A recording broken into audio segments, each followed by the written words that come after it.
de Laval nozzle, which is what this is. Uh-huh. So you have your normal rocket stove style combustion chamber that feeds through a 1-inch diameter throat just like here. And this takes the high delta T thermal gradient and accelerates it to high delta V supersonic gas flow. And that's where you're converting thermal energy into kinetic energy. That high speed supersonic, we're estimating about Mach 2.2, goes into the inlet volute of a this is just a 3D printed mock-up. Goes into the inlet volute of a Tesla turbine, which is a bladeless disc type turbine that's impervious to solid ash particulate contamination and trained in the gas flow. And that will drive, in the future, a turbo generator shaft to drive a brushed DC generator for various reasons. And we're electrically decoupling the compressor from the turbine, which means we have an arbitrary spool rate and fuel consumption rate without a restriction on volumetric efficiency. Huh. This gives us more controllability, instantaneous spool rate, allows us a lot of advantages. There's just a lot of advantages it means we can select the compressor size independently of the turbine size and vice versa, right? There's a lot of advantages to electrically decoupling the compressor from the turbine. Most other gas turbines have the turbine connected to the compressor with a 1-to-1 ratio on a common shaft.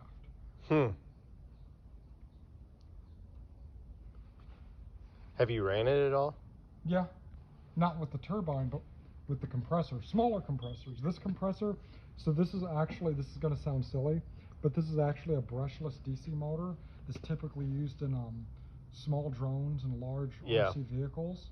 And this electric motor, believe it or not, only costs about $600 or $700. But this is a 9-kilowatt electric motor. Huh.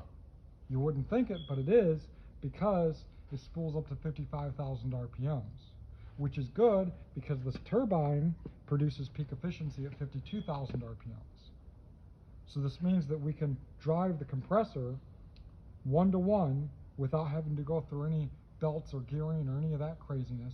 So we can drive it 1-to-1,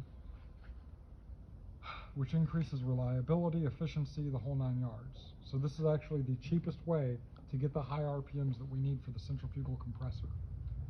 Huh. And what's the ultimate goal of it? The goal is to produce 5 kilowatts of electricity continuously from waste wood chips and other solid materials directly without the need for a gasifier. And then the waste heat from the turbine will go towards hydronic heating and space heating. Huh. So this provides all of your energy needs, all your hot water needs, and all your household and space heating needs with one machine. So when crap really hits the fan, you want one of these? Yeah. Huh. Wow. That's pretty amazing. How far are you from? I guess you got a lot of fine tuning to do, huh? Yeah. Yeah, if I were to build a custom one now, I could tell you it would take. Still got a lot of issues to deal with. We have to solve some door sealing issues. The current rubber seals aren't holding up. So I'm going to use a silicone coated fiberglass rope seal, and try that. We still have to create a wood chip hopper. Actually, the prototype wood chip hopper for this thing's way over there, but that's made out of 16 gauge. And we can actually see visible bulging from the pressure, even though our pressures aren't really exceeding 2 psi. So we're probably going to have to upgrade to a hydroformed wood chip hopper. So I mean, there's just prototyping. You know how it goes. Yeah. Research and development. R&D. The scientific principles are sound, but taking that and reifying it with real materials is different. Like, it can be done. There's no law of physics that precludes it from happening. It's just that it's going to take time to develop it. And you're looking at an alpha stage prototype here, whereas this you're looking at a beta or even delta stage prototype. This is more of a delta stage prototype. We're pretty close to getting ready for production. And this one right here. That one was made over 100 years ago. It was made in 1923. It was made by Russell Burke. I've taken that principle. How did you end up with it? I bought it. Really? I sought it out. It took years. Really? Yeah. Huh. I have to make new heads for it because the original heads are cracked. That's why it's in pieces. But you can see these are the combustion chambers and cylinders. And it's called a Bork? Mm-hmm. Bork motor? Bork engine, yep. Borkel. Bork, B-O-U-R-K-E. Huh. And what's it run off? Just gasoline? Whatever the heck you want. At the Really? compression ratio that it's running, it's going to burn anything. Really? What is the compression ratio? This one, 29 to 1. Holy crap. That little one over there is 36 and a half to 1. Good grief. Whatever you want to burn. Like that ratio is whatever you want. Wow. We've ran propane, gasoline, diesel, kerosene, vegetable oil, crude oil, waste motor oil, you name it. Wow. In the future, we're actually going to be working on a pump, which this is kind of a 3D printed mock-up of said pump.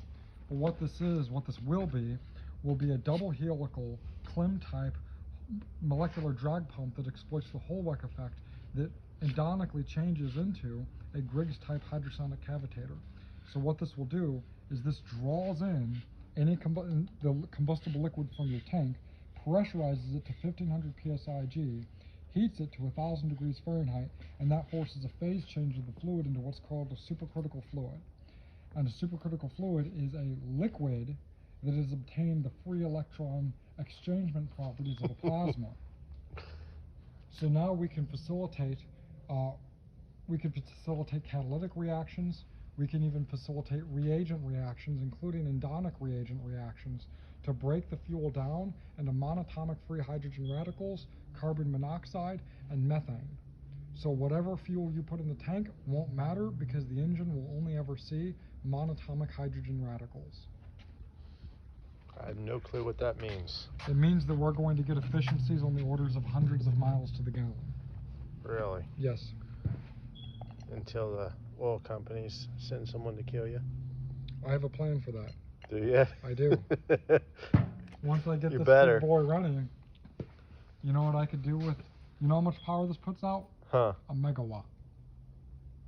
Wow. You know what could be done with a megawatt? Uh-uh. I don't know if I should say, but I will because it's fun.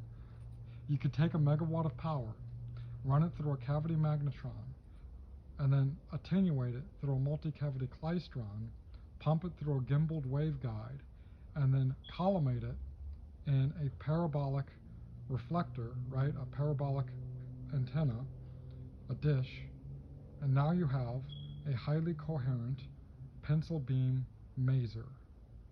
What's a maser? Microwave laser. Huh. So if anybody gives me guff, I'll melt the flesh off from 300 miles away. Huh. It'll look like a scene out of Mars Attacks. Yeah. There'll be nothing but a green skeleton left. So what do you think about space lasers? Is that true? No. No? No. I've looked at it. Unless they have nuclear reactors in space, which hint they don't, because they don't have gaseous core reactors. Yeah. Because you can't use liquid or solid reactors in space. You need that gravitational pull to create a reliable reactor design using second generation reactor technology. Yeah. The only reactors that can be built in space are gaseous core reactors. And gaseous core reactors are stupid dangerous and unreliable, especially in space. Man, that is so smooth. That's amazing. There's no drag. Yeah.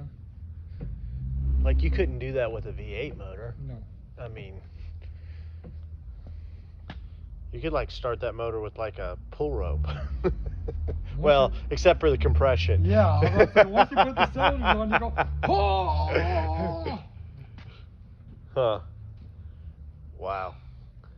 Well, you're working on some very interesting stuff here. What used to be in this factory? Shoe factory, and then it was a recycling facility. Was it Brown Shoe Factory or owned by Brown? Procter Or Products. I used to have a bandsaw just like that one at my shop. That was my first bandsaw. I don't really use it anymore. I'll sell it to you. Yeah. I don't miss the one I had. I sold it. Yeah, well, let me guess, did your hydraulics also mess up? Yeah, everything messed up Yeah. on it. It was a pretty cheap bandsaw. But it was the best bandsaw I had at the time, so. So what is this? That's the wood stoves that you were asking about. Yeah. It's a gravity-fed, non-electric pellet stove that can also burn regular wood. So you put, you could put pellets in here? Yep. That's a pellet hopper. And then if you want to burn wood, you just lift up the pellet hopper and then just chunk wood down the feed tube, and then it burns at the bottom like a normal rocket stove. Nothing special. So it's a dual fuel heater that can burn pellets or wood. So the ones you sell online, you sell them online, or Mm-hmm. Oh yeah. what do those look like? Same thing. Same exact thing? In fact, you can see a bunch of them over here getting ready to be painted for sale.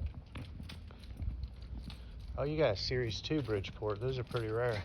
Yeah, you know. I've never actually ran one. I've heard people say they're awesome, but. They are. It is a cool machine. Well, you have 2 LeBlans. Mm-hmm. Those are awesome lathes. Mm-hmm. Old servo shifts. I paid $5,000 each for those. That was a good deal. It was a good deal. For sure. So when I bought this Bridgeport Series 2, Where'd you get the Series 2 at? Won it at an auction for $800. Oh my gosh. That was a good deal. It was. Well, so when I bought it, right, turns out, here's why nobody wants them. The tool holders are Ericsson QC tool holders. Yeah. Right? So what I did, but I said, well, I'm You not going mod to spend a bunch of money on tool holders just for this. When Yeah. I have these Akumas that I just bought at the time, they both actually work. I just tarped this one because the roof leaks over this and I have to fix the roof. But they both work. I've used them to make lots of parts. Anyway, right, I said, why would I do that, right? When I'm going to be getting all these tool holders, why would I get separate tool holders just to occasionally run a machine? I want to be able to come over here, pop a tool out of the magazine, shove it up in that Bridgeport Series 2, right, and use it. So what I did was, I reverse engineered the spindle nut and how it works, and then I designed my own spindle nut. And it turns out, because they're both number 40 tapers, Yeah. it's just that the flange height was different that prevented the spindle nut from actually locking in and engaging the part. Turns out the spindle nut on a Cat 40 tool holder, which is what those Akumas take, was exactly double the flange thickness of the Ericsson QC tool holder. So all I did was make a spindle nut that I modified the design a little bit. Kind of a pain in the butt. There we go. There we go, got the drive dogs in, boom. Put the wrench on it. Now we're in. So you have the only Bridgeport Series 2 running a Cat 40 in the world. Yes, because I made a custom spindle nut for it. Huh. And all you had to do is change the nut, because it's already 40. Yeah, it's other than number 40 taper. Yeah. But in fact, if you want to see, is this thing even plugged in? Okay. Oh, it's all right. You don't need to. Okay, it's been a while.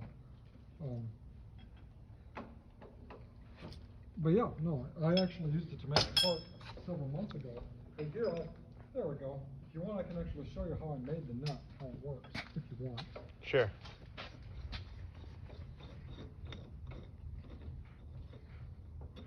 So I made this out of 4140, and you can see I made the custom drive dogs as well. The original drive dogs were shorter because it was a shorter flange height, but in this case, right, and what happened was there were two things on the original. There were disengaging dogs and engaging dogs. Well, the engaging and disengaging dogs had to be perfectly indexed, because the way this system works is you pop in the tool holder through here, just like that, and when you go to tighten it, the engaging dogs tighten up against the rim. Yeah. Right? And when you disengage it, the disengaging dogs, which has been replaced by this ring, push out on the rim and pop it down so that it can be disengaged, right? Well, I didn't want to have to perfectly index the engaging from the disengaging dogs according to the threads, because the engaging and disengaging dogs had to be indexed to the threads, and you and I both know that's not happening. So what I did is I allowed the disengaging dogs, now replaced by a ring, to be a free-floating captive ring, held captive by a part that was pressed by the disengaging dogs, which is a separately machined ring that I pressed in and TIG welded around the periphery, and then pinned for double redundancy, ran it through a knurling tool on a lathe and then cut the grooves on an indexing head, and that's how I was able to make a new spindle nut for the Bridgeport Series 2 so that it could use Cat 40 tool holders, which are the same tool holders as my Akuma CNC milling machines. That's awesome. And now you have the only one in the world. Wow, this is a big building. How long have you owned this building? A few years. Or do you own it or rent it or? Yeah, no, I own it. I bought. Would you believe I paid $200,000 for it? It's a big building for $200,000. It was, but it was in horrible shape. You see all this new studs and yeah. like that. I did all that. My dad and I did this new wall. This roof was ready to collapse. That over there, the roof was sagging by upwards of almost 2 feet in areas. So we had to make custom post jacks to jack up the roof, knock out the old studs, and put in new studs. Wow. So. Got an old square body, huh? Not mine, but yeah. Wow, you got a little of everything. A little bit.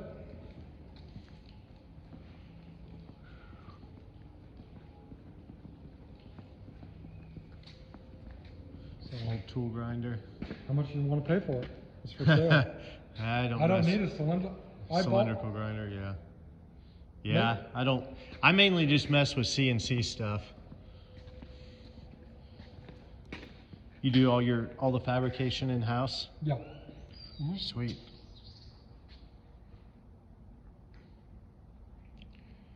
Sweet, sweet, sweet. How long have you had this building? Like I said, only a few years. Did it sit vacant for a long time? Oh yeah, over a decade. Wow. It was in horrible shape. Yeah. It's in horrible shape now. It was 5 times worse when I got it. When I got it, all the floors... And they made shoes in here? They used to back in the day, but then that obviously went away in the 80s. Yeah. And then it was a recycling center in the 90s and early 2000s. And then, but the recycling center completely destroyed the place. Yeah. The walls were just half busted up by people running into it with forklifts, which is why we had to basically fix all the walls and because recycling centers are ran by scrappers. Scrappers are the dumbest motherfuckers. Yeah. Yeah. They're like woodcutters, but with metal. They're like loggers, but worse. They're worse. Loggers are like farmhands. Yeah. Scrappers are they're just stupid tweakers in my experience. Yeah, they wouldn't be able to operate without meth. What is that thing? That's a trash compactor. It came with the building. Yeah. The recycling center, so what the recycling center did is they would take plastics and they would basically melt them down and make stupid little like stress balls and toys out of it. Huh. Right? So, but here's the thing, right? This place was covered front to back in a 6-inch thick caked up layer of mold retaining plastic. Oh my gosh. Like waste plastic and foam. So this place was like a freaking biohazard. Yeah, that's why I got it for $200K. We got in here. But you had to do like. What I did is this is before. How'd you kill all the mold? So here's what we did, right?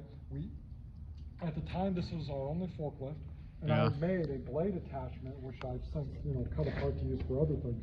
But I made a blade attachment to go onto the forklift, and I just pushed it out that door, that middle door, the big door I installed, but the middle door, and I just pushed all of it into a roll-off dumpster, right? And then we swept up the corners around the posts and around the periphery. Did you get sick? Oh yeah, yeah I did. I bet. Oh my goodness. So. Old Norton. Yep. I got to do a fluid change on it. I actually just bought this machine. I bought it to grind the ODs of crankshafts and journals. And I bought it for $1,200. Yeah. I was at an auction back in '09, I think it was, and they had these that were just gored, like they were very well maintained. And they scrapped it. They were selling for like nothing. I mean, it was unbelievable. But that was in '08 or 08, 09, everything hit the skids, and I think it got bought by scrappers or Mexicans, or they basically sold for scrap price. It was pretty crazy, especially considering what those things cost back in the day. And you can't even get anything like that nowadays, really. This is what's replaced the Yamada, because